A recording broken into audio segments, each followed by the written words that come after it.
हर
मंजुला प्रसंग और उनके जो पति का उद्धार यानी कल्याण की पावन कथा हम आप सभी ने श्रवण की। राधे। भगवान शिव जी की उत्पत्ति की वर्णन की पावन कथा की महिमा का वर्णन होने जा रहा था, लेकिन तब तक भगवान शिव के गढ़ इंद्रदेव महाराज का आगमन हो गया। नमामि तात शंकरम। हेलो, जो रहस्य है पूछा कि हे महात्मन हम जानना चाहते हैं। और ब्रह्मा जी सृष्टि की रचना करते करते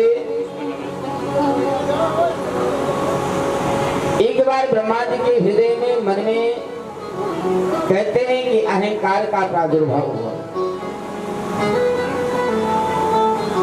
अहंकार का प्रादुर्भाव क्योंकि ब्रह्मा जी विचार करने लगे सारी सृष्टि की जो रचना है, जगत की उत्पत्ति है, ब्रह्मा जी कहते हैं मैं स्वयं कर रहा हूं। और जब सारी सृष्टि को मैंने बनाया, लोग मुझे जगत पितामह कहते हैं। जगत पितामह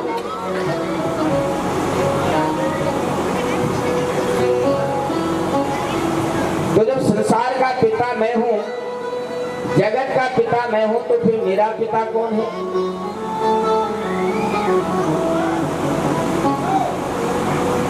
तो ब्रह्मा जी ने विचार किया। लोग कहते हैं कि मैं भगवान नारायण के नाभि कमल से उत्पन्न हुआ हूँ, भगवान नारायण का मैं पुत्र हूँ। तो जब संसार का पिता, जगत का पिता मैं हूँ, तो फिर मेरे पिता भगवान नारायण कैसे हो सकते हैं? इसका मतलब यह है कि भगवान नारायण असत्य बोल रहे हैं। क्योंकि जब जीवन में हमारे अहंकार का प्रादुर्भाव होता है, ध्यान रखिएगा, तो अहंकार में कौन व्यक्ति छोटा है, कौन बड़ा है।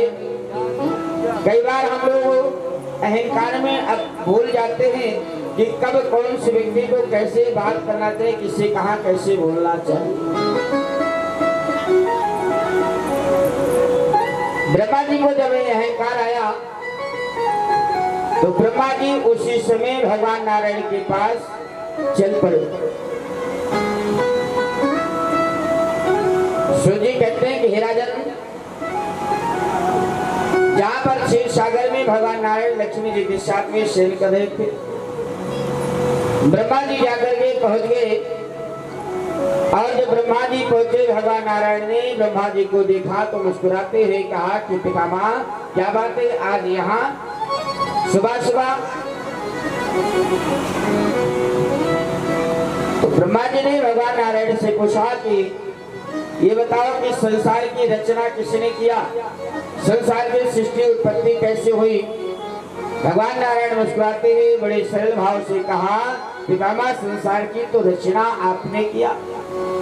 जड़ चेतन गुण दोष में विश्व के करतार, आपने इसकी रचना किया है। आपके द्वारा जलचर थलचर नवचर नाना और जीव जड़ चेतन जीव जहान, सारी सृष्टि को आपने बनाया है,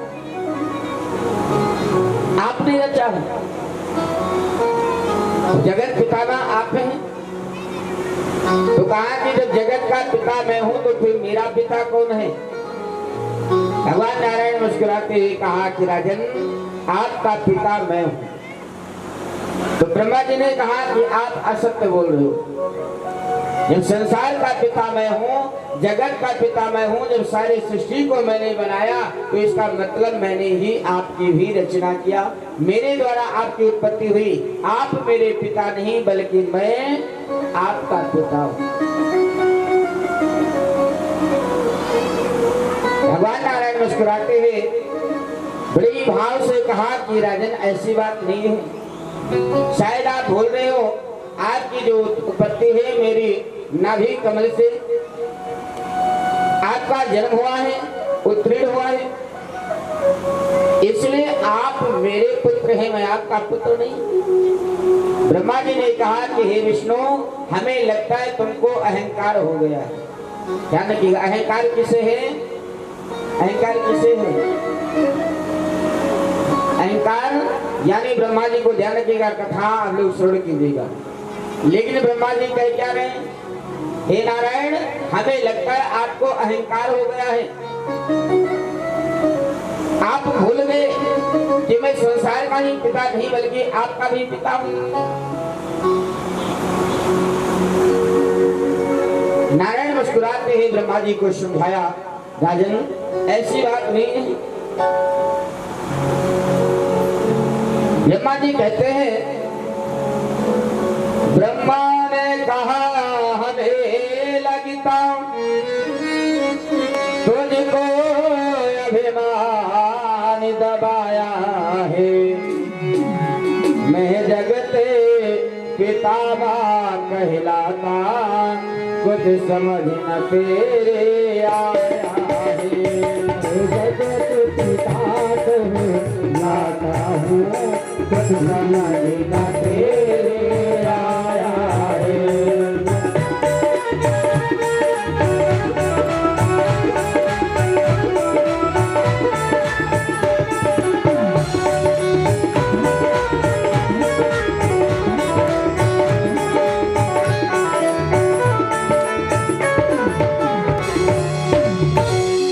भगवान नारायण पर प्रहार कर दिया और लात घोषा तक चला दिया। और जब ब्रह्मा जी ने भगवान नारायण पर प्रहार किया तो भगवान नारायण भी ब्रह्मा जी पर प्रहार करने लगे। और देखते देखते ब्रह्मा विष्णु में महाभयंकर से महाभीषण युद्ध करने लगे। देखते देखते आकाश स्वर्ग को छोड़ छोड़ करके भगवान नारायण ब्रह्मा के युद्ध को देख सकते। संसार में चारों तरफ घना घोर अंधेरा छा गया। अब क्या होगा? एक पालन करता है, एक जगत करता, आज दोनों आपस में युद्ध करें। अच्छा, इस युद्ध का परिणाम क्या होगा? देवता भी नहीं समझ पा रहे। अब देवता बेचारे क्या करें, कहाँ जाएं? ब्रह्मा विष्णु की इस युद्ध में देखते देखते कहते हैं ब्रह्मा जी ने पशुपत चला दिया।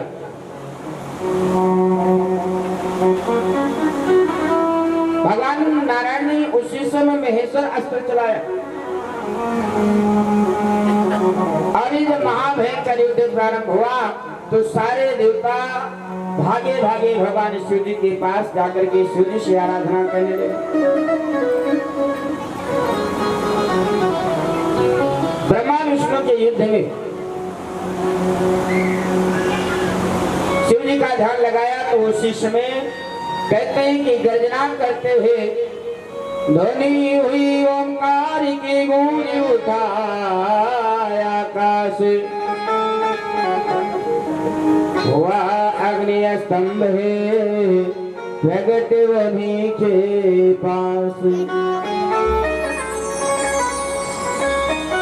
देखते देखते एक बहुत बड़ा अग्नि स्तंभ प्रकट हो गया, जिसकी जो ज्वाला है चारों तरफ जल रही है।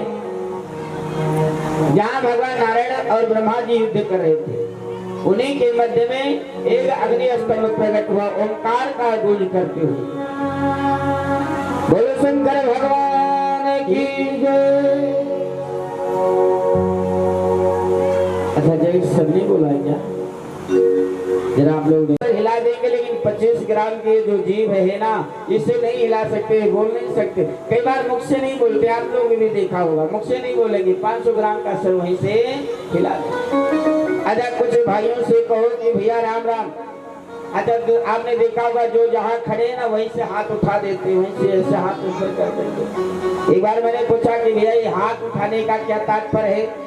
तो महात्मा जी ने कहा कि बेटा, हाथ उठाने का मतलब ये है कि सामने वाला व्यक्ति मानो हमें बता रहा है कि भैया यहाँ राम रहीम करने का समय नहीं है, जब वहां मिलेंगे तब हमारा आपका ध्यान रखिएगा।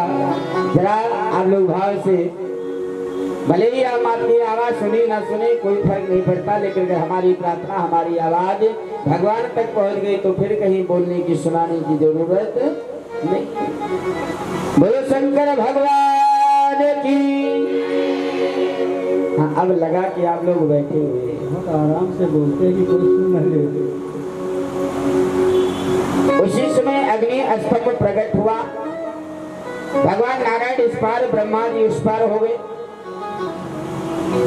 आकाशवाणी हुई, ध्यान रखिएगा, उसी समय आकाशवाणी हो गई, हे नारायण तुम इसका जाकर के आदि का पता लगा करके आओ। इसका आदि कहाँ है, यानी इसका जड़ कहाँ है।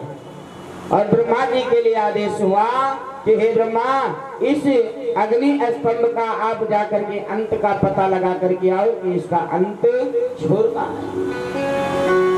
ब्रह्मा जी हंस पर सवार हुए और इस अग्नि स्तंभ का अंत का पता लगाने के लिए आकाश में चल पड़े। और भगवान नारायण गरुड़ पर सवार होकर के कहते हैं कि 12 का रूप धारण करके पृथ्वी की ओर चल पड़ी आदि का पता लगाने के लिए। अजा पता लगाते लगाते 1000 वर्ष बीत गए भगवान नारायण को इस अग्नि स्तंभ के आदि का पता लगाने के लिए 1000 वर्ष। लेकिन भगवान नारायण को इसका आदि नहीं मिला, यानी इसका जो जड़ है वो नहीं मिला। और जब इसका आदि नहीं मिला तो भगवान नारायण 1000 वर्ष तक भीतर जाते जाते थक गए। जब 1000 वर्ष भीतर नीचे गए तो 1000 वर्ष आने में भी समय लगा। कितना हो गया? 2000 वर्ष। लेकिन भगवान शिव जी की अग्नि स्तंभ का पता भी नहीं लगा पाए। नारायण ने कहा भगवान शिव जी जाने, उनकी महिमा वही जाने। और भगवान नारायण ऊपर आ गए और जब ऊपर आए बैठ गए, इतने में ब्रह्मा जी का भी आगमन हो गया, जो हंस पे सवार होकर के ऊपर गए थे ब्रह्मा जी पता लगाने के लिए। और जब ब्रह्मा ऐसा करते हम तो ऐसे हैं, हम ऐसे कर रहे हैं, लेकिन कभी कभी हमारा जो झूठी प्रशंसा है ना, झूठी तारीफ कभी कभी हमारे लिए जीवन में कष्टदायक दुखदायक बन जाता है। दिखावा नहीं होना चाहिए जीवन में। दिखावा कैसा है? जो परमात्मा ने दिया है उसी में संतोष रहना चाहिए, सुखी रहना चाहिए। ब्रह्मा जी का भी आगमन हुआ और जब ब्रह्मा जी का आगमन हुआ उसी समय अग्नि स्तंभ से आवाज हुई, विष्णु से बोले आदि कहाँ, बोले वो ना मिल पाया है।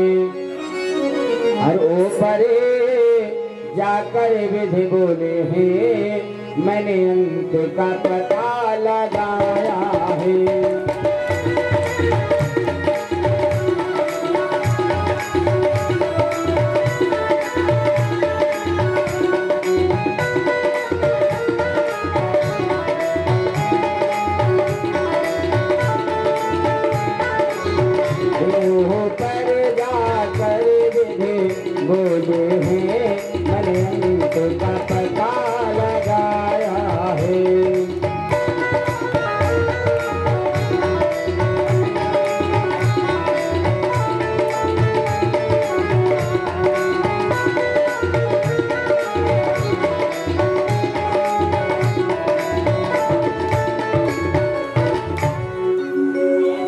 भगवान नारायण के लिए आदेश हुआ कि हे नारायण ये बताओ, क्या तुम्हें इसका आदि का पता लगा?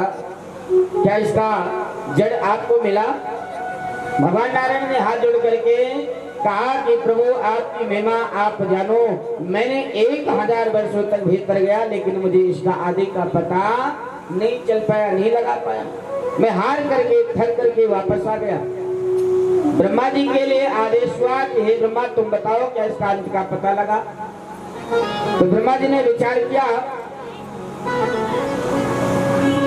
कभी कभी सत्य को प्राप्त करने के लिए कई बार लोग असत्य बोलते हैं, लेकिन मैंने जैसे बताया कि कभी कभी जीवन में जो असत्य है ना हमेशा दुख ही देता है। ब्रह्मा जी ने कहा कि मैंने इसका अंत का पता लगा लिया है। अच्छा ये बताओ इसका अंत कैसा है? तो ब्रह्मा जी ने कहा इसका जो अंत है केतकी के फूल के आकार के जैसा है। अच्छा, कितने लोगों ने केतकी फूल देखा है? देखा है आपने केतकी का फूल? चलो ठीक है, चलिए वो तुम जिन्होंने देखा होगा, जो केतकी का फूल है ना, बहुत ही छोटा और बहुत ही सूक्ष्म होता है, बहुत ही सूक्ष्म। तो ब्रह्मा जी ने कहा कि केतकी के फूल के आकार जैसा बहुत ही छोटा है।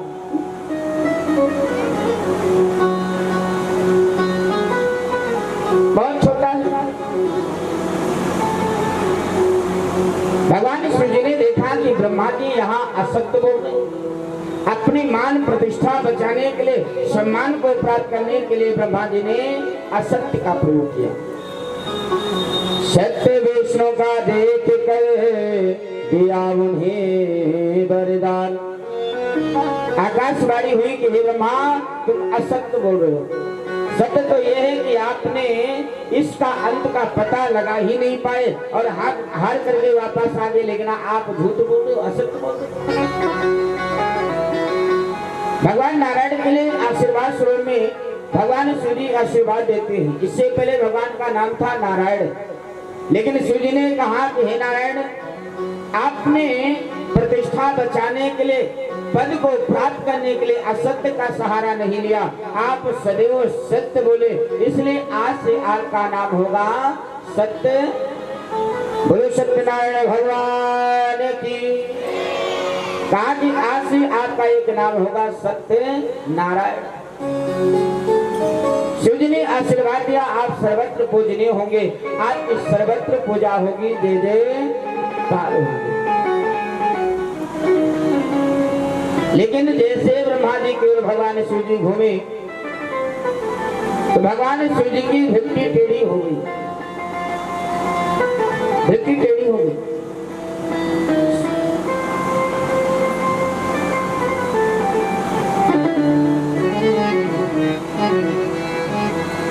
शिव शंकर के क्रोध से भवे चढ़े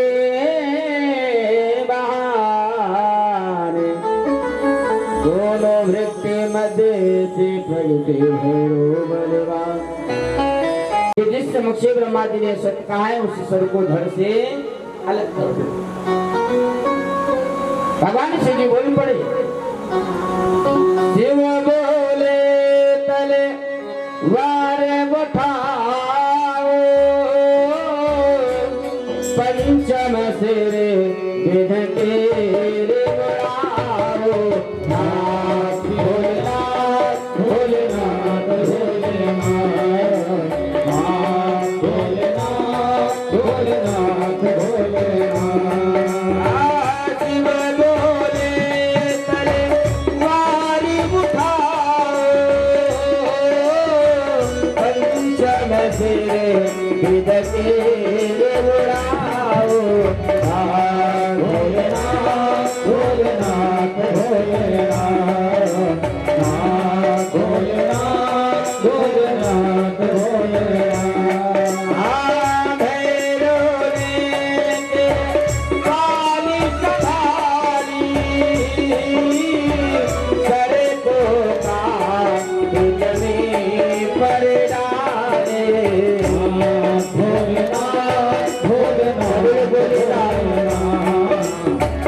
जो पुष्कर क्षेत्र है वहीं पर ब्रह्मा जी का स्थान है। बाकी संसार में ब्रह्मा जी की कहीं कोई पूजा आराधना नहीं होती, क्योंकि भगवान शिव जी को ब्रह्मा जी का ये श्राप था। केतकी को भी भगवान भोलेनाथ श्राप दे दिया, क्योंकि ब्रह्मा जी ने केतकी का फूल का आश्रय लिया, सहारा लिया, तो शिव जी ने श्राप दे दिया कि आज से तू मेरे पूजा में वर्जित है। मेरी पूजा में जो चढ़ाएगा उसे दोष लगेगा, पाप लगेगा। ये शिव महापुराण कथा हमको आपको बताती है हमारे जीवन का जो अहंकार है, हमारे जीवन का जो अभिमान है, कभी कभी हमारे जीवन का अहंकार अभिमान हमारे लिए ही जीवन में स्वयं को नष्ट कर देती है, स्वयं को बर्बाद कर देती है। अच्छा, जो आनंद जो सुख प्रेम में आपको मिलेगा, नम्रता में आपको प्राप्त होगी, अहंकार में जीवन में कभी वो आप प्राप्त नहीं कर सकते। संसित मोल सोल प्रधाना सकल शोकदायक अभिमान। जो अहंकार है हमारे ही जीवन के पतन का कारण बनता है, हमारी पतन का कारण। इसलिए हमारे संतों ने कहा कि कभी जीवन में किसी से टकराव नहीं बल्कि प्रेम से जीवन का निर्वाह करना चाहिए। अच्छा, ब्रह्मा जी अहंकार लेकर के भगवान नारायण के पास गए। अच्छा, नुकसान किसका हुआ? नुकसान किसका हुआ? ब्रह्मा जी का, क्योंकि जीवन का जो अहंकार है हमारी ही पतन का कारण बन जाता है। इसलिए हमारे संतों ने कहा कि दो दिलों के बीच में दीवार सा अंतर न फेंक, और गीत गाती बुलबुलों पर सितारा खंजर न फेंक। हो सके तो जिंदगी को जिंदगी का मंत्र दे, और खिलखिलाते फूल पर जो मौत का मंत्र न फेंक। हमारे संतों ने बड़ी सुंदर शब्दों में, बहारे लौट आए चमन वीरान हो जाए, चटकते फूल व पत्तियां सभी मेहमान हो जाए। हमारी इस जवानी से ना कोई काम हो ऐसा कि हमारा घर हमारे लिए ही शमशान हो जाए, हमारा घर हमारे लिए ही शमशान हो जाए। कभी कभी जीवन का जो अहंकार है, जीवन की जो मान प्रतिष्ठा है, हम लोग केवल प्रतिष्ठा को प्राप्त करने के लिए असत्य का सहारा लेते हैं, लेकिन कभी कभी वही बातें हमारे लिए नुकसानदायक होता है। भगवान शिव जी का जो अग्नि स्तंभ शिवलिंग प्रकट हुआ, उससे सारा संसार जल रहा था। भगवान नारायण ने पूछा कि प्रभु, आपकी जो माया है कोई नहीं जान सकता, क्योंकि ना आपका आदि है ना अंत है, ध्यान रखिएगा, ना जन्म है ना मृत्यु है। कृपा करके कल्याण का उपाय बताएं, मार्ग बताएं। आकाशवाणी हुई कि आप इस शिवलिंग की आराधना पूजा करें, इसकी स्थापना करें। सारे देवता उसी समय भगवान शिव जी की उस लिंग की स्थापना करके जलाभिषेक करते हैं, भगवान शिव जी की पूजा आराधना करते हैं। सारे देवता भगवान शिव जी की स्तुति करते हैं। और यहीं से शिव महापुराण की पावन कथा में हमें बताते भगवान शिव जी की लिंग की पूजा प्रारंभ होती है, जो भगवान शिव निराकार होकर के भी उनकी पूजा आराधना होती है, जिसका कोई स्वरूप नहीं। ब्रह्मा नारायण आदि देवता मिलकर के भगवान शिव जी की आराधना पूजा करते हैं। आइए हम लोग भी दो क्षण बड़े भाव के साथ देवताओं के साथ मिलकर के पूजा करते हुए बोलो शंकर भगवान की जय, उमापति महादेव की जय।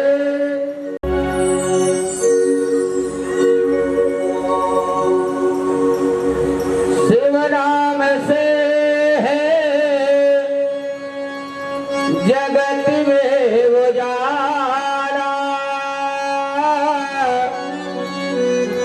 हरि भक्तों के मन में शिवाला, हरि भक्तों के मन में शिवाला। हे शंभु बाबा ही तो सहदा समन मेरा, मन दिल पर तेरी जीवन भी अर्पण कर दो। हे शंभु बाबा तीनों लोग। तो आइए मिल करके कहते देखो अकेले के लिए हर व्यक्ति सब कुछ करता है, लेकिन जहाँ सामूहिक प्रार्थना किया जाएगा, और सामूहिक प्रार्थना भगवान बहुत ही जल्दी स्वीकार करते हैं। इसलिए भाव से तीनों लोक में तो ही तो मेरा मन बेल पतरी, जीवन भी अर्पण कर दो।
अंतर्यामी है तो मेरे जीवन की अनंत कहानी है तो, स्वामी है तो अंतर्यामी है तो, अंतर्यामी है तो मेरे जीवन की अनंत कहानी है तो, स्वामी है तो अंतर्यामी है तो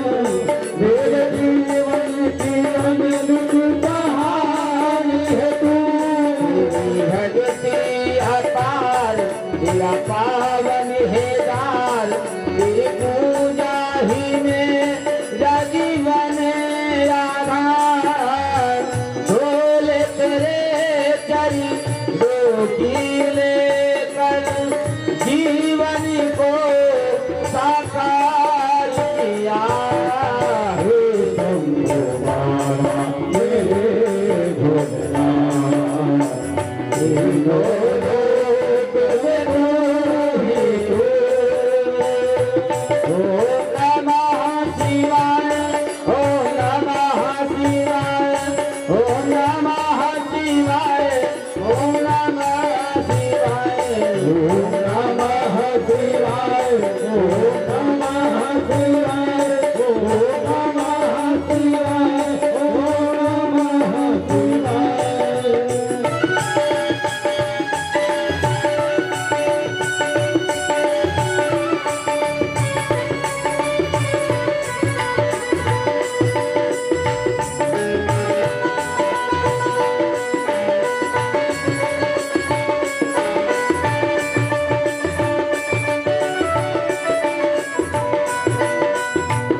प्रार्थना करते हैं।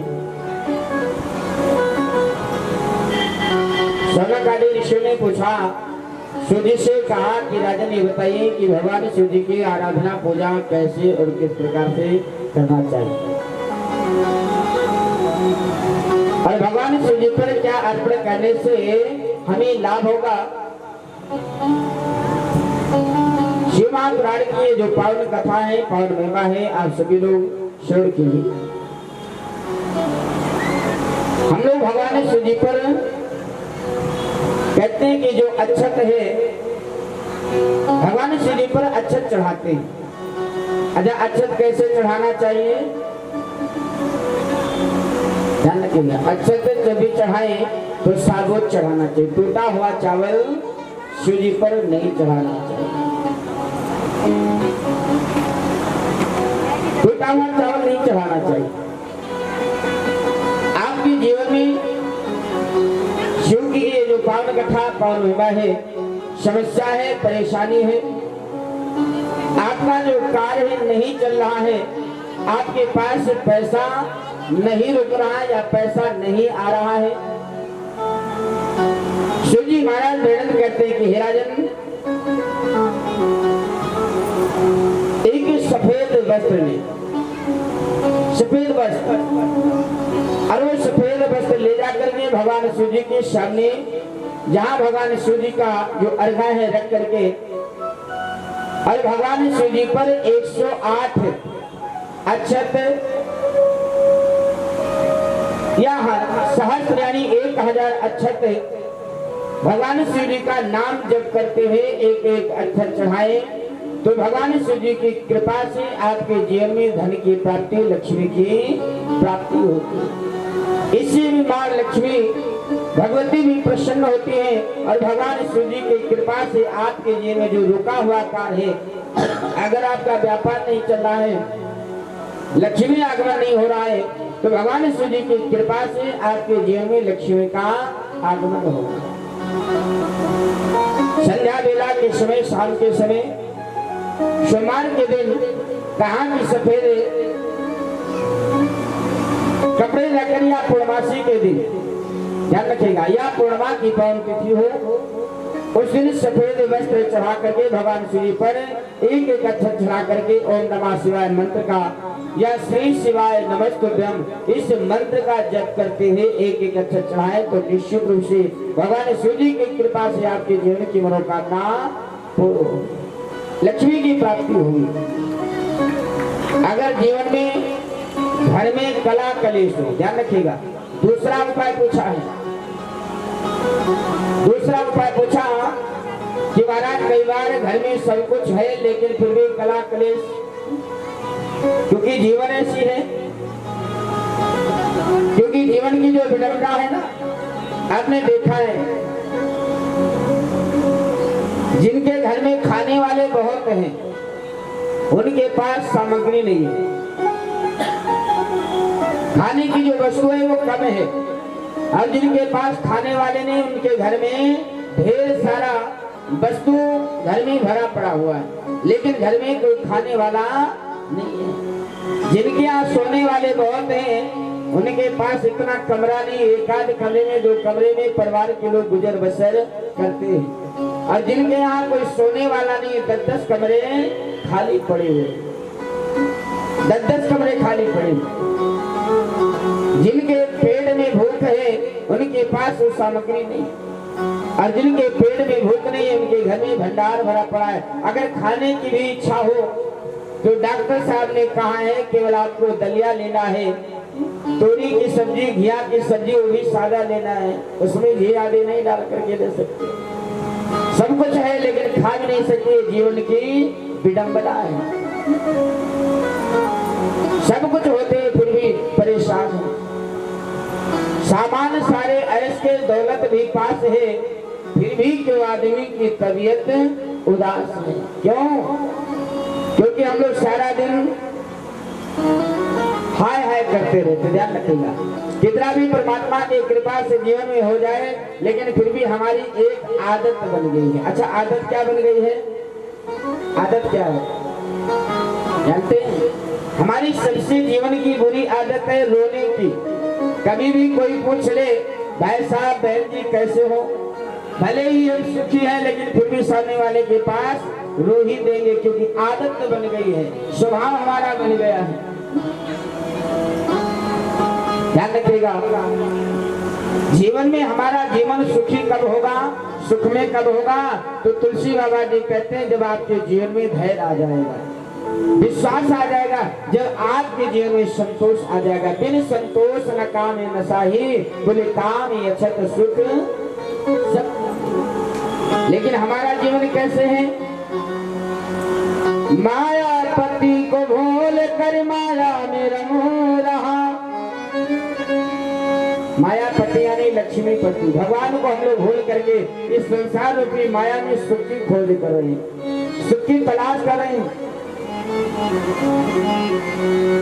माया पति को भूल कर माया में रंग रहा, और बालों में मोह कर रहा, पानी की आस है, बालों में मोह कर रहा, पानी की आस है।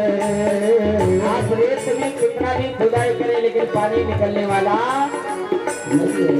इसी तरह ये संसार है, हमारा जीवन फिर सुखमय हो जाएगा। ध्यान रखिएगा, चाह गई चिंता मिटी मनवा भे पड़वा, और जिनको कछु न चाहिए सो साहों का साथ।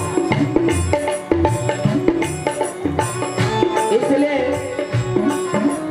इस संसार में वही लोग सुखी हैं जिनके पास राम नाम रूपी धन है। कबीरा शब्द निर्धना धनवंता नहीं कोई, बोले धनवंता सो जानिए जाको राम नाम धन। बालों में मोह करे रहा, पानी की आस है, बालों में मोह करे रहा, पानी की आस है। सामान्य सारे ऐसे के दौलत भी पास है, सामान्य सारे ऐसे के दौलत भी पास है।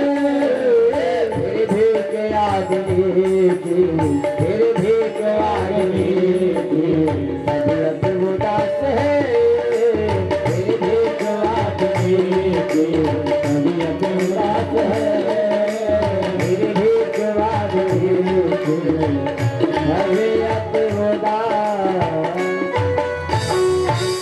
आज सब कुछ होते हैं फिर भी हम परेशान हैं। अगर जीवन में परेशानियां नहीं जा रही, घर में कला कलेश है, तो शिव जी की महापावन कथा पावन महिमा बता रही है कि अगर भगवान शिव जी पर जौ के दाने चढ़ाया जाए, जो जानते हैं आप लोग, ध्यान रखिएगा, अगर जो धुल करके भगवान शिव जी पर, यानी ये जो है ना सतो गुरु है, हमको आपको जीवन में सद्बुद्धि की प्राप्ति कराती, ज्ञान की प्राप्ति कराती, हमारा जो मन है वो स्थिर होता है। अगर भगवान शिव जी पर जो अर्पण करें, जो चढ़ाएं, तो हमारे जीवन में सुख की वृद्धि होती है। घर में जो कला कलेश है वो कला कलेश दूर होता है। इसलिए जब जीवन में कभी ऐसी परेशानी आए तो भगवान शिव जी पर जो अर्पण करें। अगर संतान सुख की प्राप्ति नहीं हो रही है, लाख समझाने पर अपना बालक गलत मार्ग पर जाए या कुमार्ग मार्ग पर जाए या रास्ते से भटक जाए, या हमारे जीवन में संतान नहीं हो रहा है, तो शिव महापुराण की जो पावन कथा है, भगवान शिव जी की कथा को श्रवण करते हुए भगवान के सन्मुख कहा कि घी का दीपक जला करके बेलपत्र अर्पण करते हुए अगर भगवान शिव जी पर गेहूं के 108 दाने अगर आप अर्पण करें, चढ़ाएं, तो निश्चित रूप से आपको भी संतान सुख की प्राप्ति होगी। निसंतान आदि को संतान की भी प्राप्ति होगी। श्रद्धा विश्वास रूप ध्यान रखिए, करना कैसे है, बड़ी श्रद्धा भाव से। जिस दिन हमारे जीवन में श्रद्धा विश्वास का प्रकट हो जाएगा, हमारे जीवन की मनोकामना पूर्ण होगी। भगवान भोलेनाथ एक ऐसे देवता है जो देवों के भी महादेव है, नाम ही भोला है। भगवान शिव जी कहते हैं मैं बोलता नहीं हूँ, भगवान शिव जी कहते हैं मैं करके दिखाता हूँ। जो भी जाए गेहूं चढ़ाने से जीवन में संतान सुख की प्राप्ति होती है।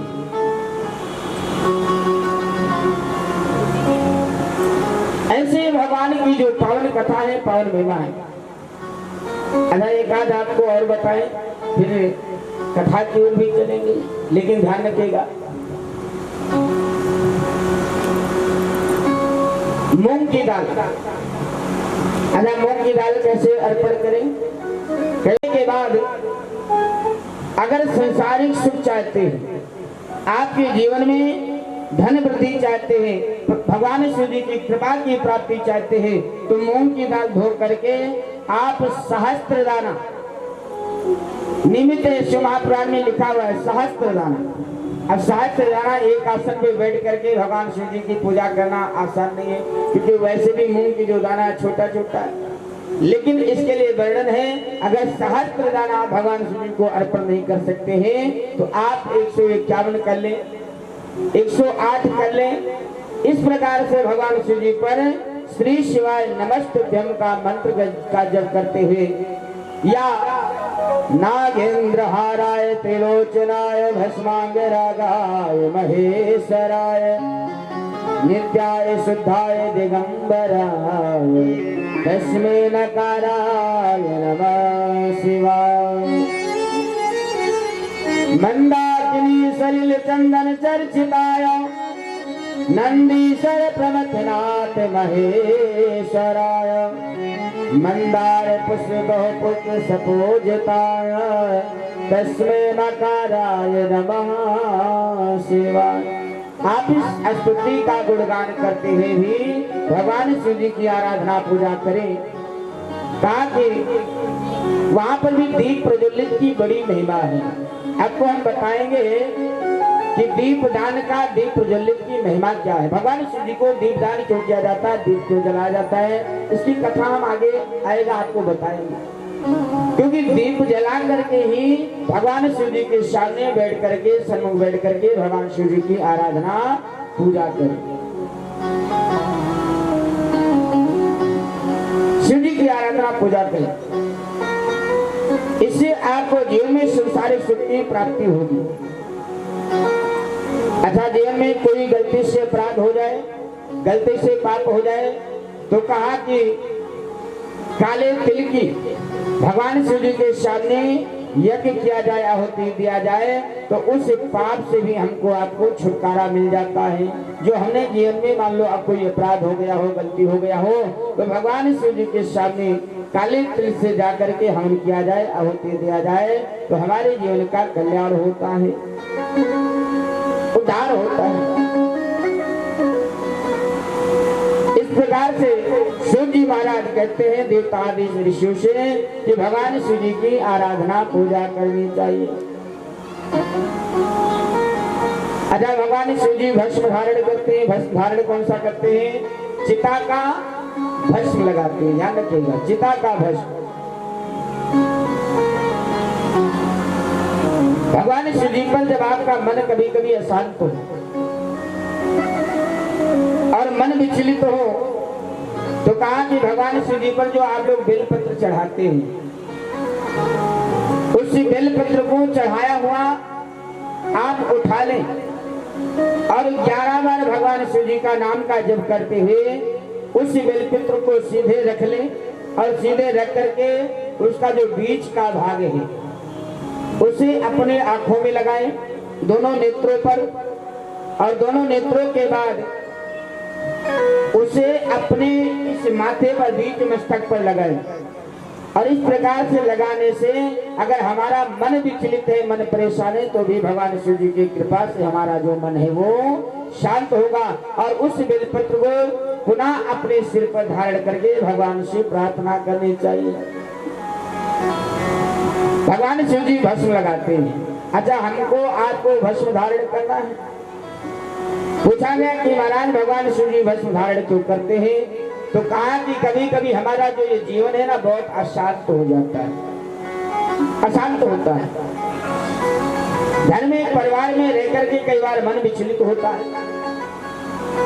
जब भगवान शिव जी जीवन में अशांत होते हैं तो भगवान शिव जी उस मन को शांत करने के लिए यानी जीवन के काम को नष्ट करने के लिए भगवान शिव जी भस्म धारण करते हैं। इंद्रधुम्न एवं एक ब्राह्मण की पत्नी का नाम शिव नाम जप और भस्म लेपन से मुक्ति मिली थी। ध्यान रखिएगा, एक का नाम इंद्र था,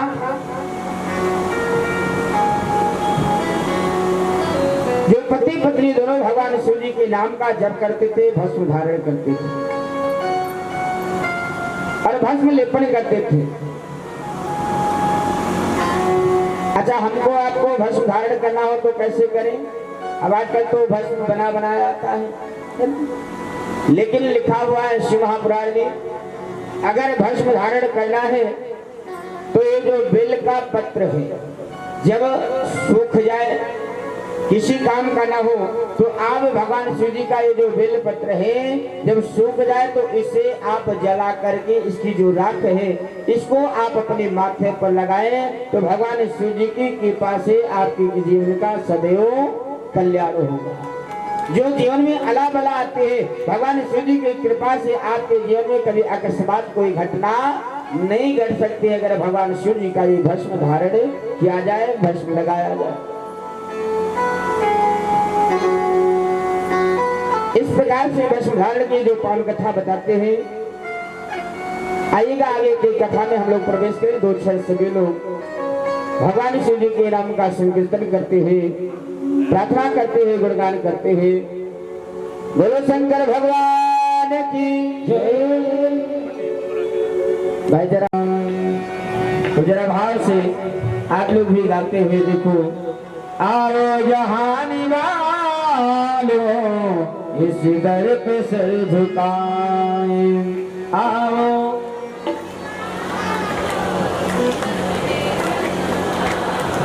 अच्छा, कितने लोगों को भजन समझ में आ, जरा हाथ उठाइएगा। बाकी लोगों को समझ में नहीं आएगा, नहीं समझ आएगा। अच्छा, किन किन लोगों को जरा भजन समझ आएगा तो हाथ उठाइएगा, नहीं तो कोई बात नहीं। ध्यान रखिएगा, जहाँ पर सारी दुनिया की बिगड़ी को भगवान भोले बाबा बनाते हैं, देवताओं की जब जीवन में दुर्दशा होती है, उनकी बिगड़ती है ना, तो भगवान भोले बाबा ही देवताओं को भी सहारा देते हैं। दुनिया नाबाद आई बेजार करते करते चौखट पे आ गया हूँ फरियाद करते और बिगड़े हुए नसीब को आकर यहाँ बनाए, बिगड़े हुए।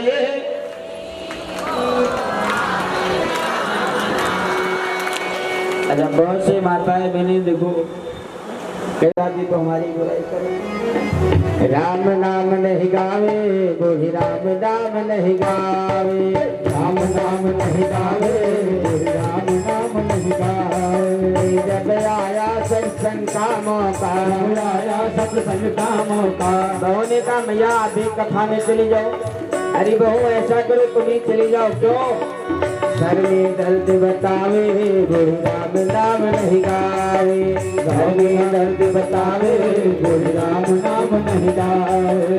जब खाने का मौका, ऐसे भोजन का समय हुआ, बहू ने कहा मियाँ चल करके भोजन कर लो। अरे बहू ऐसा करो इसी खाट पे भोजन ला दो। वैसे तो सर में दर्द है, लेकिन खाने की बारी आई तो कितनी रोटी खाया। जब आया खाने का मौका, आया खाने का मौका, 10 रोटी खावे गोरी, राम नाम नहीं गावे, 100 रोटी खावे गोरी, राम नाम नहीं गावे।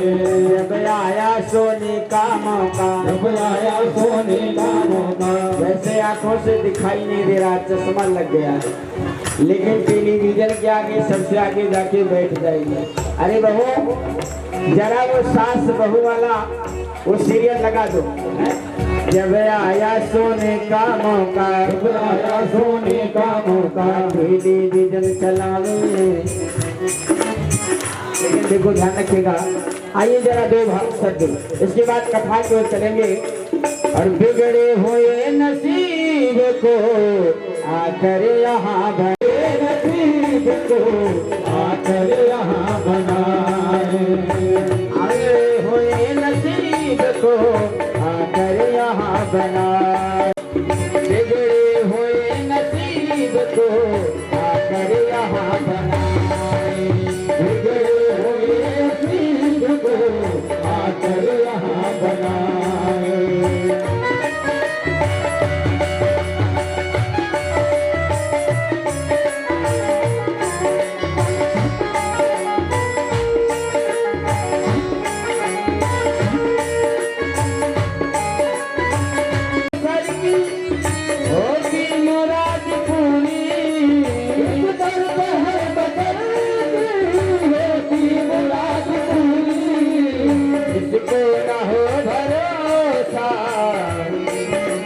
जिसको न हो भरोसा आकर के आजमाए, जिसको न हो भरोसा आकर आजमाए।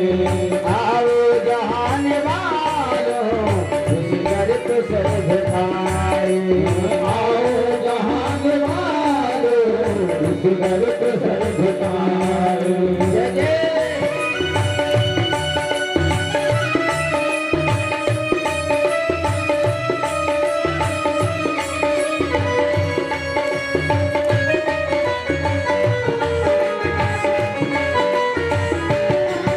की जो महिमा है, कथा है, मैंने आपको कल बताया है। किन किन लोगों को याद है? याद है? अगर आप कुछ ना करें तो केवल भगवान शिव का जलाभिषेक से भी भगवान शिव जी को प्रसन्न कर सकते हैं। अगर आपके पास किसी कारणवश अभाव से अगर सामग्री नहीं है तो आप भगवान शिव जी को 24 घंटे जितने बजे प्रारंभ करें, अगर प्रातः 9 बजे प्रारंभ करते हैं तो प्रातः 9 बजे ही उस जलाभिषेक को विराम दें और घी का दीपक जला करके भगवान शिव कहते हैं कि हे राजन, काशी नगरी में तो काशी के जो ब्राह्मण देवता विद्वान थे भगवान शिव जी की, उन्होंने आराधना प्रार्थना किया। और जब भगवान शिव जी की आराधना प्रार्थना किया तो भगवान शिव जी प्रसन्न हो गए। ध्यान रखिएगा, ये कथा हमारे आपके लिए, आप सुनेगा। भगवान शिव जी प्रसन्न हुए और वरदान देने के लिए उसी समय भगवान शिव जी का प्रागट हो गया। बोलो शंकर भगवान की जय।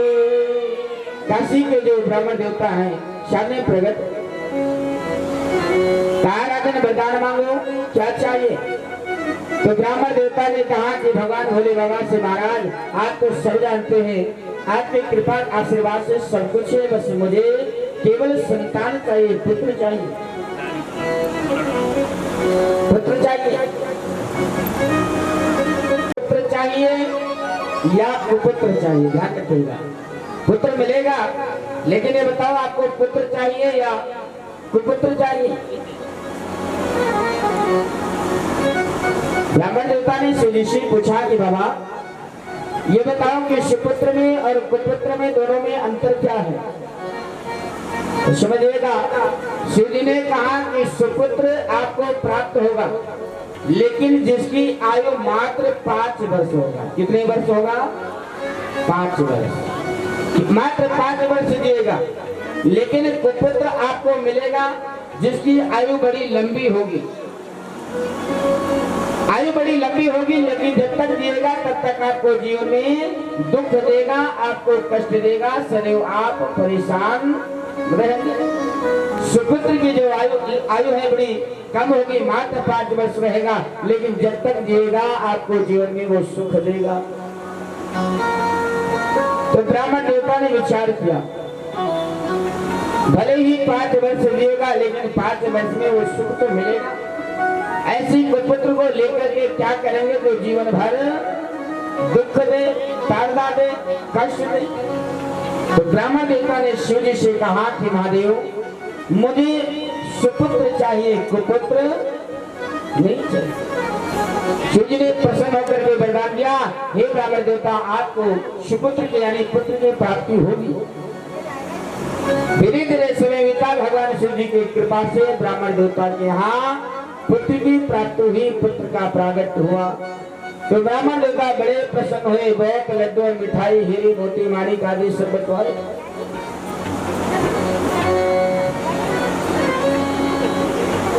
बड़े प्रसन्न हुए, लेकिन शिव जी महाराज कहते हैं कि राजन वो जो बालक था देखते देखते धीरे धीरे वो बालक बढ़ने लगा। 5 वर्ष की जो अवस्था है, कब और कैसे देखते देखते आज 4 वर्ष उसकी बालक के जीवन के बीत गए। खेल ही खेल में ब्राह्मण देवता की आंखों के सामने 4 वर्ष उस बालक के बीत गए। बच्चे कितने वर्ष? 1 वर्ष। जब 1 वर्ष बचा तो अब ब्राह्मण देवता के जीवन में वो दुख सताने लगा, क्योंकि इस बालक की जो आयु है मात्र 5 वर्ष की आयु है। जितनी ये बालक 5 वर्ष का पूर्ण हो जाएगा, इस बालक की मृत्यु हो जाएगी। अब ब्राह्मण देवता ये सोच सोच करके निराश होकर के रोने ध्यान रखिएगा। मृत्युंजनवतांबेरम कहा संसार में जो जन्म लेकर के आया है, मृत्युंजनवतांबेरम दहेन सजायते अद्यवाद शतांत वहाँ है, जिसको कोई टाल नहीं सकता है।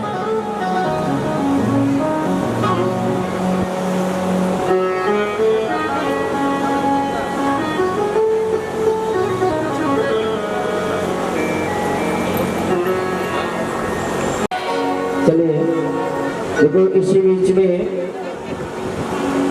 एक भक्त हैं जिनके ऊपर भगवान शिव जी की कृपा आप लोगों के मध्य में, जिनको साक्षात शिव जी की कृपा हुई है। ये भगवान शिव जी की प्रेरणा है। फिर आगे की कथा में हम बताएं, जिनका नाम ज्योति है, D2 235 सुल्तानपुर की है, आपकी इसी कॉलोनी की नगर की है। उसी भगवान शिव जी की कृपा से आपके जीवन का जो कैंसर का गांठ है वो नॉर्मल होगा। और आज भगवान शिव जी की ऐसी कृपा हुई कि जो उनका जांच हुआ, आज उनका जो जांच है वो नॉर्मल है। ये भगवान भोलेनाथ की कृपा है। बोले शंकर भगवान की। अगर वो बीच में होंगे तो उनको भी चाहेंगे कि 2 क्षण सामने एक बार आए। और भगवान शिव जी की कृपा से, आप सभी भक्तों के आशीर्वाद से, ये भगवान भोलेनाथ की कृपा है। बोले शंकर भगवान की।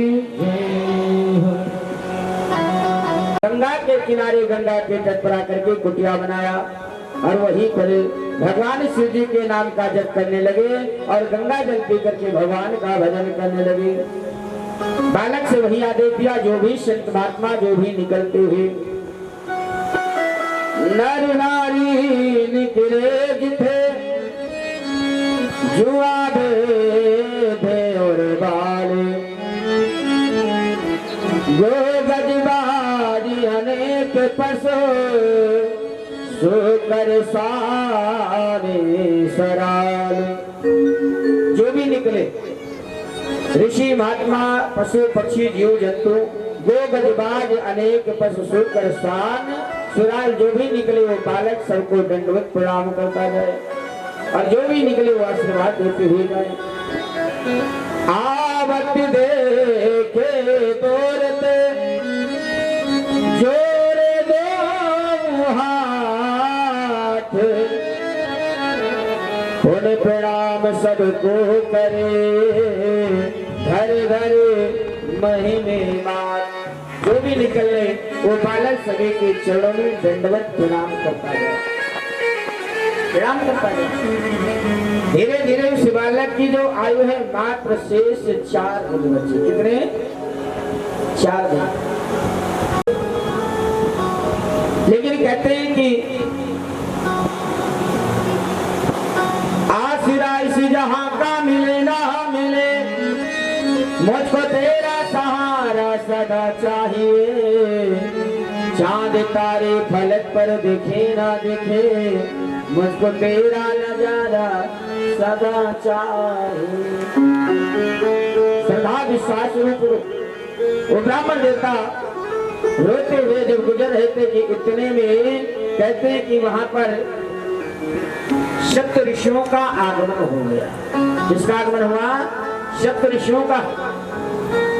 और जैसे सप्त ऋषियों का आगमन हुआ, एक ब्राह्मण देवता ने पिता ने प्रणाम किया और बालक से कहा कि बेटा तुम भी प्रणाम करो।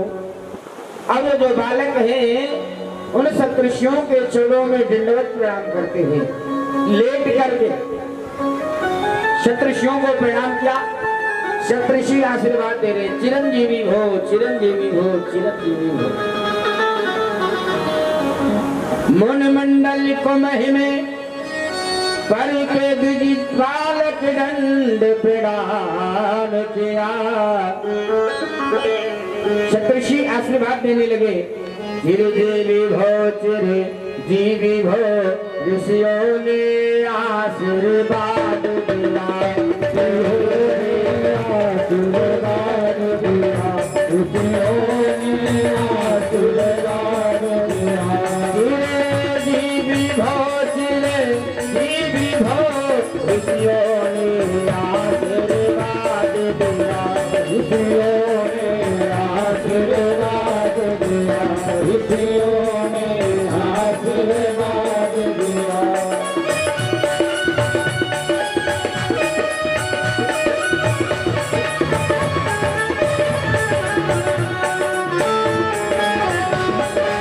ऋषियों का आगमन हुआ, सप्तऋषियों का आगमन हुआ। बालक ने प्रणाम किया, सप्तऋषि चिरंजीवी हो, चिरंजीवी हो, चिरंजीवी हो, आशीर्वाद दिया। आशीर्वाद सुनते ही ब्राह्मण देवता की आंखों में आंसू छलक आए, रोते हुए दीन दशा कर डाले। सप्तऋषियों ने पूछा कि हे ब्राह्मण देवता, आखिर बताओ तो आप रो क्यों रहे? हम आपके बालक को आशीर्वाद दे रहे हैं, चिरंजीवी हो, चिरंजीवी हो, और आप रोते जा रहे हैं। ब्राह्मण देवता ने सप्तऋषियों को प्रणाम करते हुए कहा कि महात्मन, रोना तो इसी बात का है, या तो आपकी बात मिथ्या होगी, या तो आज ब्रह्मा जी की वो लेखनी मिथ्या होगी। मैंने सुना है कि भगवान भी भक्त के वश में होते हैं और संतों का दिया हुआ आशीर्वाद भगवान कभी नहीं टालते हैं। सप्तऋषियों ने कहा, ब्राह्मण देवता मैंने समझ नहीं पाया कहने का भाव क्या है। कर जोड़ पिता बोला किम होंगे सत्य आपके बचन कहे, इस दीन अभागे बालक के आयु में शेष 3 दिन रहे। कितने दिन बचा? क्योंकि शाम हो गया, रात्रि हो गई, सप्तऋषियों का बचा मात्र शेष 3 दिन। महात्मन, रोना तो इस बालक का है, इस बालक की आयु मात्र 3 दिन है। आज के तीसरे दिन इस बालक की मृत्यु हो जाएगी और आप आशीर्वाद दे रहे हो, चिरंजीवी हो, चिरंजीवी हो। महाराज, तो आपके वचन सुनकर के मुझे रोना आ रहा, या तो आपका वचन असत्य होगा या ब्रह्मा जी की लेखनी सत्य। इस दीन अभागे बालक की आयु में शेष 3 दिन रहे। सप्तऋषि विचार करने लगे, आपस में सोचने लगे, हमने अनजाने में आशीर्वाद दे दिया, अगर अब इस बालक को ऊपर हम कृपा नहीं करेंगे तो हमारा वचन झूठा होगा, लोग कहेंगे कि सप्तऋषि होकर के झूठ बोल रहे, इतने बड़े महात्मा होकर के असत्य बोल रहे हो। इसका मतलब यह है कि आपका जो वचन है, आपका आशीर्वाद है, वो मिथ्या है। सप्तऋषियों ने अपने विचार किया, विचार करके कहा ऐसा करते, इस बालक को अपने साथ में लेकर के चलते, जो होगा देखा जाएगा। सप्तऋषियों ने ब्राह्मण देवता से कहा कि ब्राह्मण देवता ऐसा करो, ये बालक आप मुझे प्रदान कर दो, दे दो। ब्राह्मण देवता रोते, एक पिता रोते हुए वैसे भी कहा कि महात्मन अब क्या आसरा करे, और एक पिता ने अपने पुत्र का हाथ पकड़ करके रोते हुए सप्तऋषियों के हाथ में दे दिया, सौंप दिया। अपने हृदय को पत्थर बना लिया। अब सोचिए, विचार कीजिए, जिसका जो पुत्र है, जो जिसकी मृत्यु तीसरे दिन होना निश्चित है, जान करके भी ऐसे पिता के जीवन पर, दिल पर क्या बीतेगी। लेकिन फिर भी ब्राह्मण देवता ने सप्तऋषियों पर भरोसा विश्वास करके कहा कि महात्मा आप ले जाओ। बालक प्रदान कीन्हो करके कठिन हिया, ओ बालक प्रदान कीन्हो करके कठिन हिया, ऋषियों ने क्या किया, मुनियों ने क्या किया, ऋषियों ने क्या किया, मुनियों ने क्या किया। बालक प्रदान कीन्हो,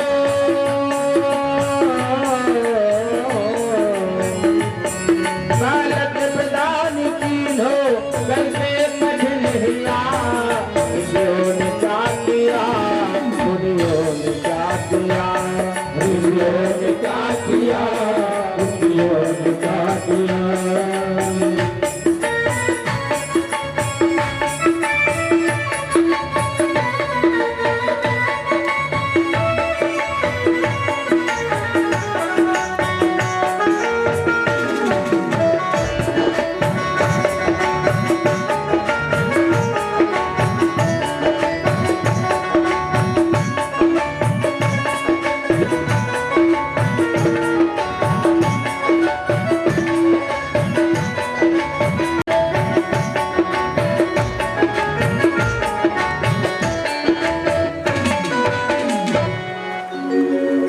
ब्राह्मण देवता ने बालक का हाथ पकड़ करके सप्तऋषियों को दे दिया।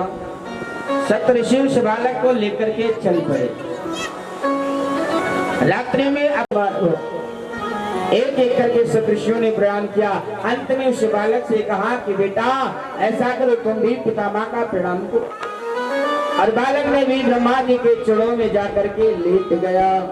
ब्रह्मा जी ने कहा चिरजीवी भव, चिरजीवी भव, आयुष्मान। और जैसे ब्रह्मा जी ने आशीर्वाद दिया तो सप्तऋषियों को हंसी आ गई, हंसने लगे। सुन ब्रह्म बचन हंस के मुन मंडली चली, अपनी बलाट ले, अपनी बलाट ले, अपनी बलाट ले, अपनी बलाट ले। ब्रह्म बचन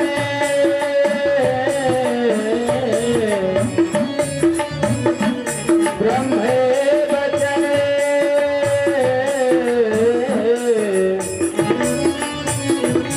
सुन ब्रह्म बचन हंस के मन मंडली चली, अपनी बला चली, अपनी बला चली, अपनी बला चली, अपनी बला चली।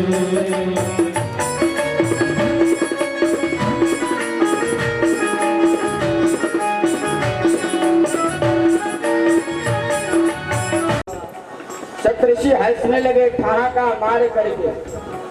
ब्रह्मा जी बालक को आपने आशीर्वाद दिया है, हमने भी इस बालक को आशीर्वाद दिया था। हमने भी आशीर्वाद देते हुए इसकी जो शेष आयु है, अब कितने दिन बचा था? मात्र 2 दिन। कल इस बालक की मृत्यु हो जाएगी।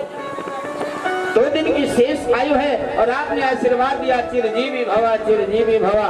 सप्तऋषियों ने कहा महाराज अपनी तो बला टल गई, बोझी टल गई, आप जानो और आपका ये आशीर्वाद जाने। ब्रह्मा जी ने सप्तऋषियों की ओर देखा और कहा कि महात्मा अच्छा फंसाए हो। नगरी में मैं गया था, एक ब्राह्मण देवता के पुत्र है। ब्रह्मा जी ने सप्तऋषियों से कहा कि राजन ऐसा करो, इस बालक को यहीं पर छोड़ दो। और छोड़ करके सप्तऋषि बड़े निश्चिंत होकर के चल पड़े। ब्रह्मा जी विचार करने लगे क्या करें। सप्तऋषियों ने कहा कि अगर मैं झूठा तो ब्रह्मा झूठे। ब्रह्मा जी ने कहा आज फंस गया, दूसरे दिन ब्रह्मा जी भी स्नान ध्यान करके उस बालक को लेकर के चल पड़े। कहाँ चले? तो कहा उस बालक को लेकर के कैलाश पर्वत पर भगवान शिव जी की ओर चल पड़े। भी हुए सकहि त्रिपुरारी, भाभी उमेट सकहि त्रिपुरारी, यानी मेट कठिन कुंत भाल। एक भगवान शिव जी ऐसे देवता है, महादेव है, जो इस शोले प्राण के अंत में बालक को ले जाकर के भोले बाबा के चरणों में डाल दिया। बेटा तुम भी प्रणाम। अरे बालक भगवान भोले बाबा के चरणों में लेट गया। पाहि नाथ कर पाहि गोसाई, भूतल परवल गुट की नाई, भूतल परवल गुट की नाई, भूतल परवल गुट की नाई। पाहि नाथ कर पाहि गोसाई, भूतल परवल गुट की नाई, भूतल परवल गुट की नाई, भूतल परवल गुट की नाई।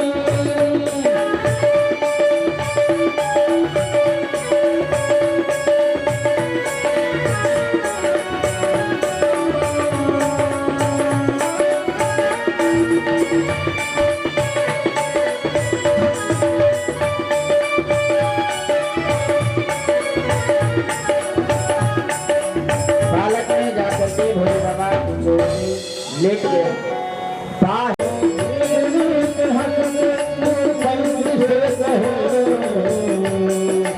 जीव सुख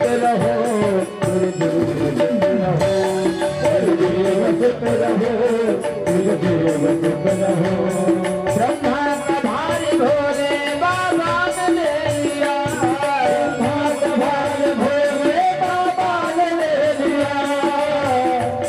जैसे भोले बाबा ने कहा कि जीव सुख रहो, जीव सुख रहो, सप्तऋषि ब्रह्मा आदि हंसने लगे। तो जिन्हें पूछा कि पितामह क्या बात है? ब्रह्मा जी ने कहा बाबा आप ही जानो, आप ही जानो। हाँ क्यों? काल की बड़ी सर पे भार की बड़ी चिंता थी कि हमारे बच्चन का क्या होगा, लेकिन बाबा हमारे बच्चन का जो भार है आपने ले लिया। ब्रह्मा का भारी भोले बाबा ने ले लिया, ब्रह्मा का भारी भोले बाबा ने ले लिया, ब्रह्मा का भारी भोले बाबा ने ले लिया। ऋषियों ने क्या किया, मुनियों ने क्या किया, ऋषियों ने क्या किया, मुनियों ने क्या किया, ऋषियों ने क्या किया, मुनियों ने क्या किया। बालक प्रदान कीन्हो,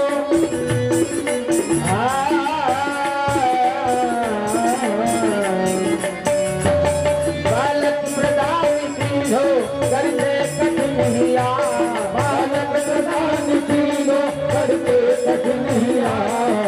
उन्होंने क्या किया, उन्होंने क्या किया, उन्होंने क्या किया।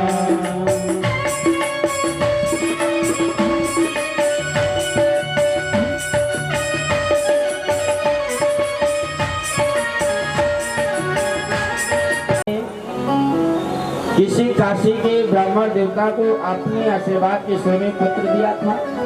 बोले हाँ। तो आपका दिया हुआ जो ये भार है ना आप ही के पास आ गया है। आपने ये आशीर्वाद दिया था 5 वर्ष की आयु, ब्रह्मा जी लेकर के गए तो शेष आयु कितने दिन बची थी? एक ही दिन, यानी आज से बालक की आयु पूर्ण थी। शिव जी ने देखा बालक को तो मुस्कुराते हंस पड़े। ब्रह्मा जी से कहा कि पितामह कहाँ ले आए? मैंने ही तो इस बालक को काशी के एक ब्राह्मण देवता को आशीर्वाद के रूप में प्रदान किया था। तुम्हारा जब आप ही दिए थे तो आप ही जानो। शिव जी भी फंस गए, क्या करें? भोले बाबा ने कहा चलो, बालक की जो आयु है 6 साल को पूर्ण होने वाली थी, यमराज उसे लेने के लिए आने वाले थे क्योंकि आयु पूर्ण हो गई थी। भोले बाबा ने बालक को कहा कि बेटा वो जो शिवलिंग ले जा करके उस शिवलिंग के पास बैठ करके आप पंचाक्षर मंत्र का जप करो। और बालक ने भगवान शिव जी के लिंग के पास पहुंच करके ओम नमः शिवाय मंत्र का जप करने लगा। हरि ओम नमः शिवाय। आप लोग भी बोलिए 5 बार। ओम नमः शिवाय। ओम नमः शिवाय। हरि ओम नमः शिवाय। हरि ओम नमः शिवाय। ओम नमः शिवाय। ओम नमः शिवाय। हरि ओम नमः शिवाय। बालक भगवान शिव जी के ध्यान में बैठ गया, शिव नाम का मंत्र जप करने लगा। और जब शिव नाम का मंत्र का जप करने लगा, इधर बालक की आयु को हुई यमराज लेने के लिए आए। और जैसे बालक के गले में यम का फंदा पड़ा और उसके पैरों को खींचना प्रारंभ किया, बालक घबराया और घबरा करके दौड़ करके वो नन्हा सा बालक 5 वर्ष का बालक भगवान शिव जी के चरणों में जाकर के लिपट गया, भगवान शिव के लिंग में लिपट गया और भगवान भोले बाबा को पुकारने लगे, महादेव हमारी रक्षा करे, बचाएं बचाएं। और जैसे उस नन्हा सा बालक भगवान शिव जी को पुकारा, भगवान शिव जी त्रिशूल लेकर के यमराज को मारने के लिए दौड़ पड़े। और जैसे यमराज को मारने के लिए दौड़े तो यमराज भगवान भोले बाबा के चरणों में लेट गए, महाराज त्राहिमाम त्राहिमाम त्राहिमाम। मैं भी आपके शरण में हूँ, आपने ही मुझे बनाया है और आज आप ही मेरा संहार कर देंगे तो विधि का जो विधान है वो मिट जाएगी। आपने इस बालक की आयु प्रदान की थी। तो शिव जी ने कहा यमराज से कि राजन ये बताओ इस बालक की आयु किसने दिया था? यमराज ने कहा इस बालक की आयु आपने प्रदान किया। तो शिव जी ने कहा मेरे अनुसार इस बालक की 5 वर्ष आयु होगी या तुम्हारे अनुसार? तो यमराज ने कहा महाराज आपने दिया तो आपके ही अनुसार इस बालक की आयु 5 वर्ष होगी।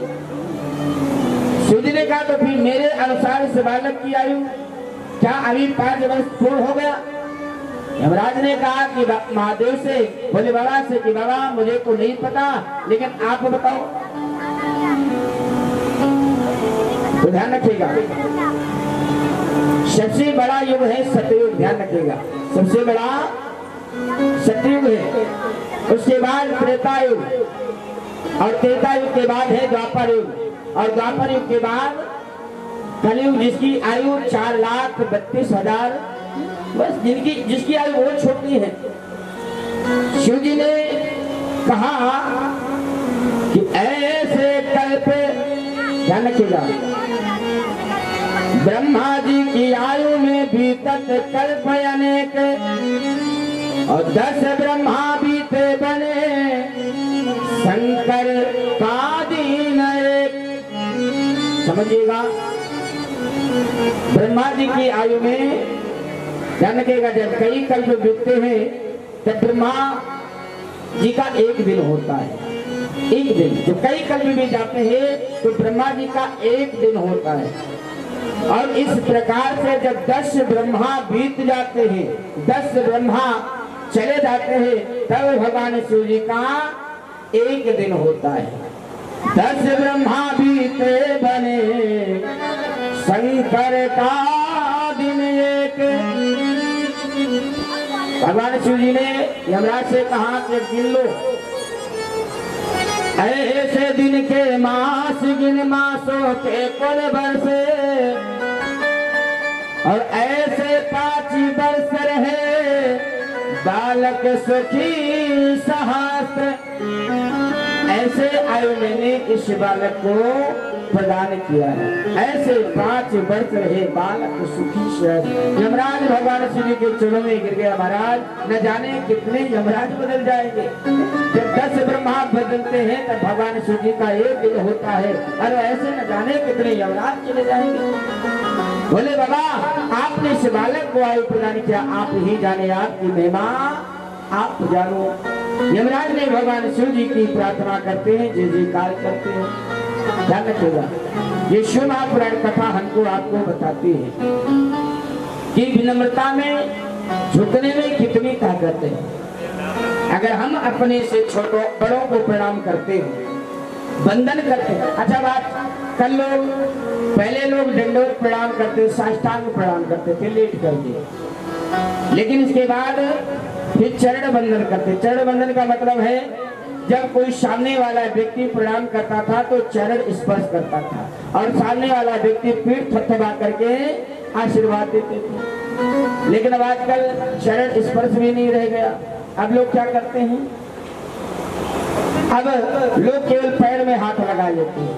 लेकिन आजकल के बालकों को प्रणाम करने को कहो तो कैसे प्रणाम करेंगे इतना जल्दी? बाएं हाथ से और बाएं जंघे पे, चरण में नहीं जंघे पर झट से हाथ लगाएंगे, प्रणाम करेंगे और चल देंगे। लेकिन अगर आप किसी को झुककर प्रणाम करेंगे तो अभिवादनशीलस्य नित्यं वृद्धोपसेविनः चत्वारतस्या बन्धन्ते आयुर्विद्यायसो बलम्।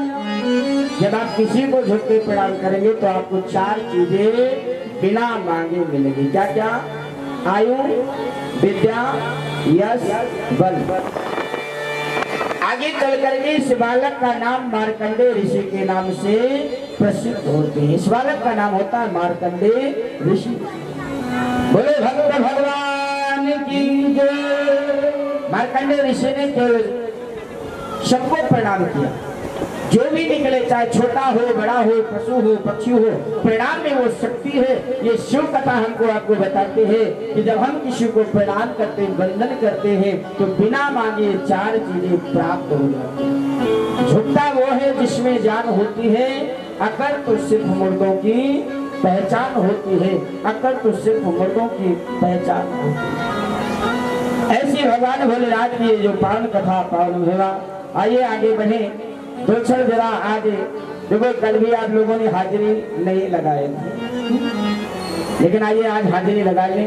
देखो, बिना कृष्ण की कृपा की ध्यान रखिएगा। अगर राम शिव भक्ति करना है तो आपको राम की उपासना करना पड़ेगा। बिना राम की कृपा के, शिव जी की कृपा की प्राप्ति नहीं होता है। बिना कृष्ण कृपा के शिव कृपा की प्राप्ति नहीं होती। तो आइए 2 क्षण देखो, अगर नृत्य करना है तो श्याम सुंदर को याद करना पड़ेगा। भोले बाबा तो तांडव करते हैं, नृत्य करते नहीं। जब भी करते हैं क्या करते हैं? तांडव करते हैं। तो आइए जरा 2 क्षण बड़े भाव के साथ हम लोग कुछ क्षण वृंदावन की ओर घूमते हुए इस पुरुषोत्तम नाथ की पावन बेला में कोई मोह वृंदावन पहुंचा गयो। तो ध्यान रखिएगा, सुल्तानपुरी वासी सभी लोग एक दूसरे का हाथ पकड़ करके वृंदावन चलना है, अन्यथा वृंदावन में कितनी भीड़ है।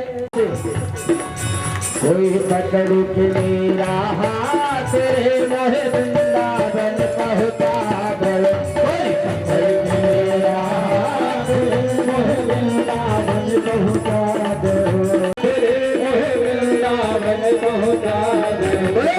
बिहारी लाल की।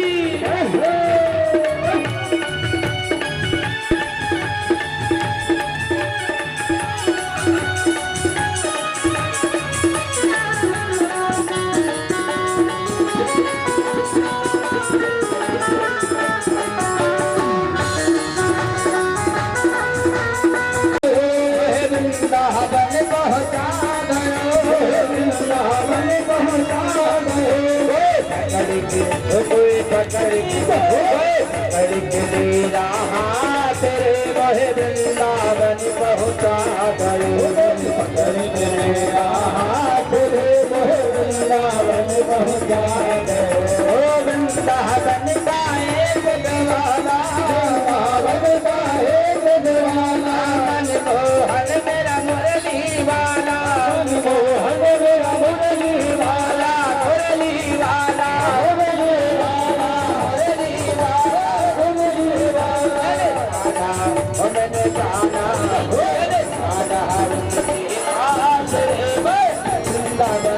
Thank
भाई से भिकार है तकलीफ के आराम की। ध्यान रखिएगा, जिंदगी में अगर सफलता प्राप्त करना है तो शिव महापुराण की शिव कथा हमको आपको बताते भगवान शिव जी पार्वती जी को सुनाते हुए कहते हैं, अगर भगवान ने हमको आपको ये मानव जीवन दिया है ना, तो इस जीवन से ऐसा कार्य करना चाहिए जो सदैव दूसरे का कल्याण हो। ये करो कामना हो सभी का भला, दिल किसी का दुखाने से क्या फायदा, जो गिरा है गिराने से क्या फायदा, जो जला है जलाने से क्या फायदा।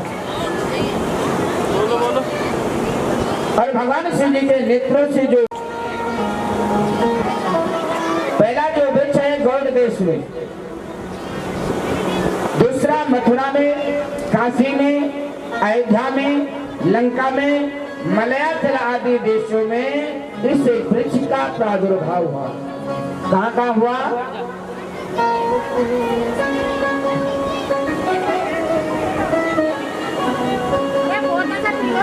आराम से, किसी को लगे ना।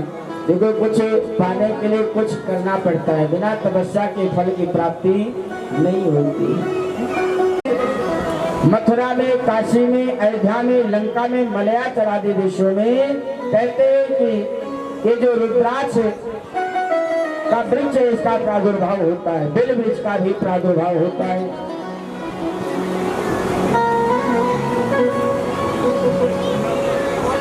भगवान शिव जी की कृपा से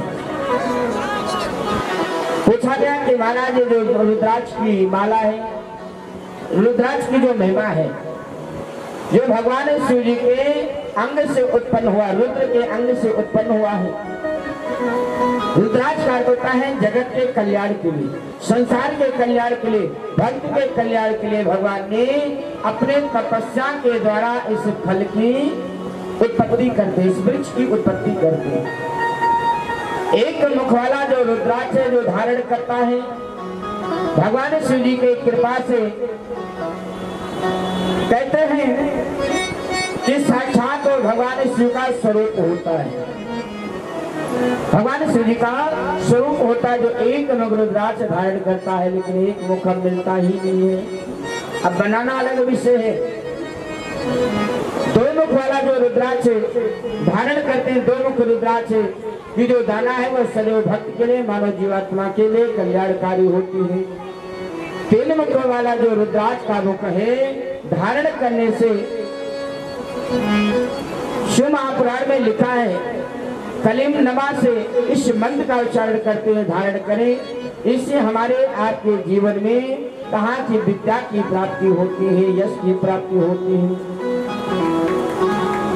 चार मुख वाला रुद्राक्ष का जो दाना है, इसे धारण करने से धर्म, अर्थ, काम, मोक्ष चारों पदार्थ की प्राप्ति होती है।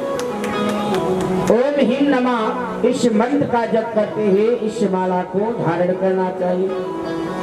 पांच मुख वाला जो रुद्राक्ष का दाना है, शिव महापुराण में वर्णन है। शिव जी महाराज कथा सुनाते हैं, नारद जी ब्रह्मा जी नारद जी को कथा सुनाते हैं, शिव जी पार्वती जी को कथा सुनाते हुए आज की जो पंचमुखी रुद्राक्ष का दाना है, हमारे आपके जीवन की मनोकामना पूर्ण करते हुए जो हमारे हृदय में, हमारे मन में जो कामना होती, इच्छा होती है, देखो सबकी इच्छाएं अलग अलग होती हैं। कोई कुछ चाहता है तो कोई कुछ चाहता है। जो इच्छा करियो मन माही, बोले हरि प्रसाद ते दुर्लभ नहीं। कहा कि जो पंचमुखी रुद्राक्ष का दाना धारण करने से आपके जीवन की वो मनोकामना पूर्ण होती है। छह मुख वाला जो रुद्राक्ष का दाना है, जो भगवान शिव जी के पुत्र कार्तिकेय जी हैं, वो कार्तिकेय के स्वरूप है। इसी धारण करने से कहा इसे अपने दाहिने हाथ में धारण करना चाहिए, दाहिने भुजा में बांधना चाहिए। इसी धारण करने से भगवान शिव जी की सदैव कृपा की प्राप्ति होती है।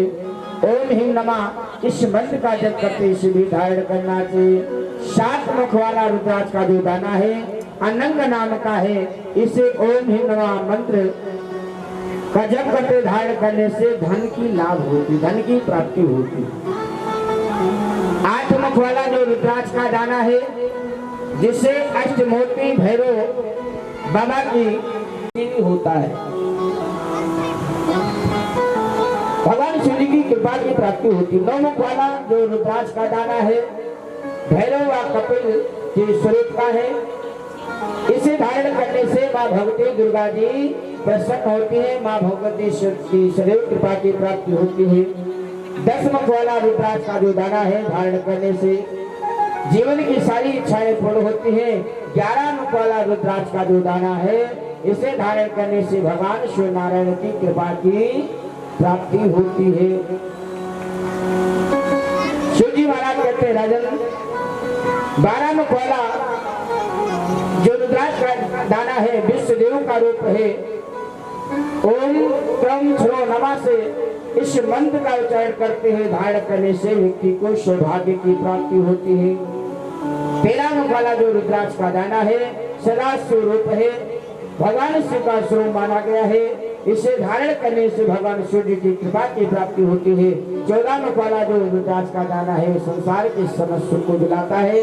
इस प्रकार से शिव जी महाराज रुद्राक्ष की कथा पारणमा का वर्णन करते हैं, बेलवृक्ष की महिमा का वर्णन करते हैं कि जो लोग प्रातः कालीन भगवान का शिव का दर्शन न कर पाए, प्रातः कालीन अगर बेल वृक्ष का दर्शन हो जाता है तो उन्हें भगवान शिव जी के स्वरूप का दर्शन होता है।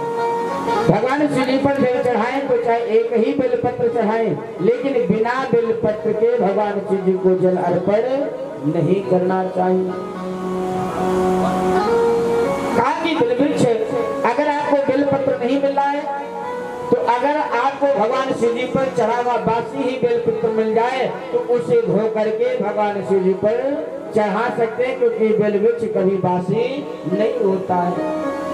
इस प्रकार से भगवान की जो पावन कथा पावन महिमा आप सभी लोग शिव जी महाराज के द्वारा नैमिषारण्य क्षेत्र में जो सीतापुर के पास जो लोग नैमिषारण्य नहीं गए ना, कभी एक बार नैमिषारण्य जाकर के देखें। वहां का जो वातावरण है, आज भी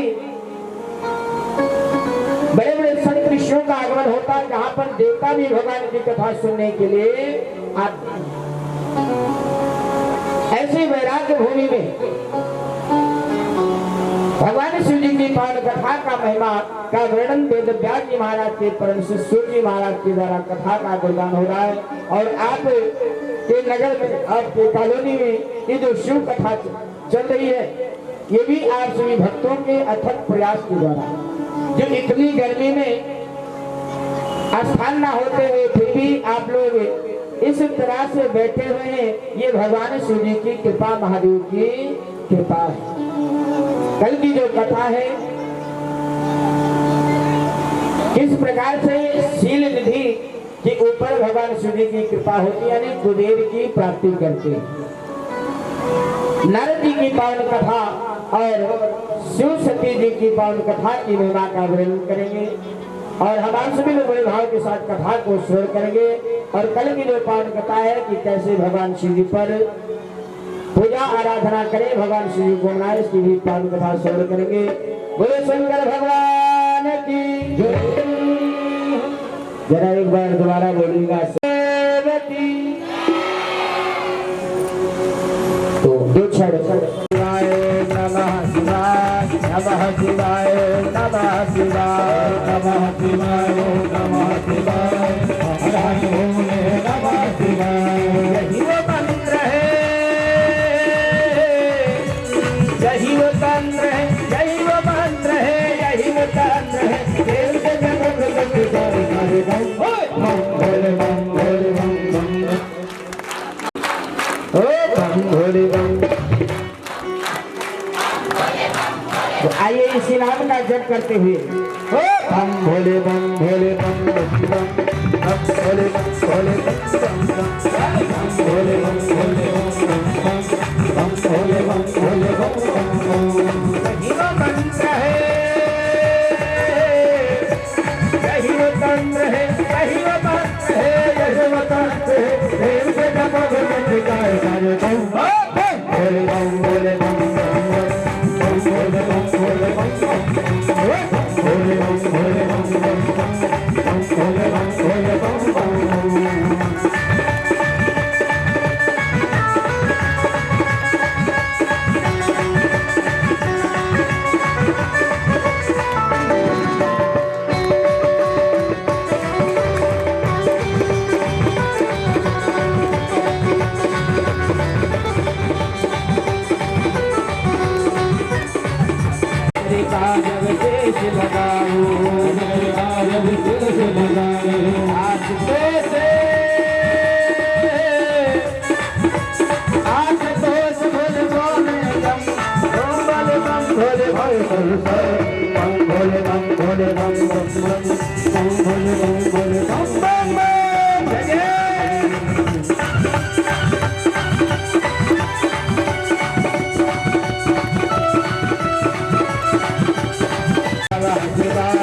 शिवाय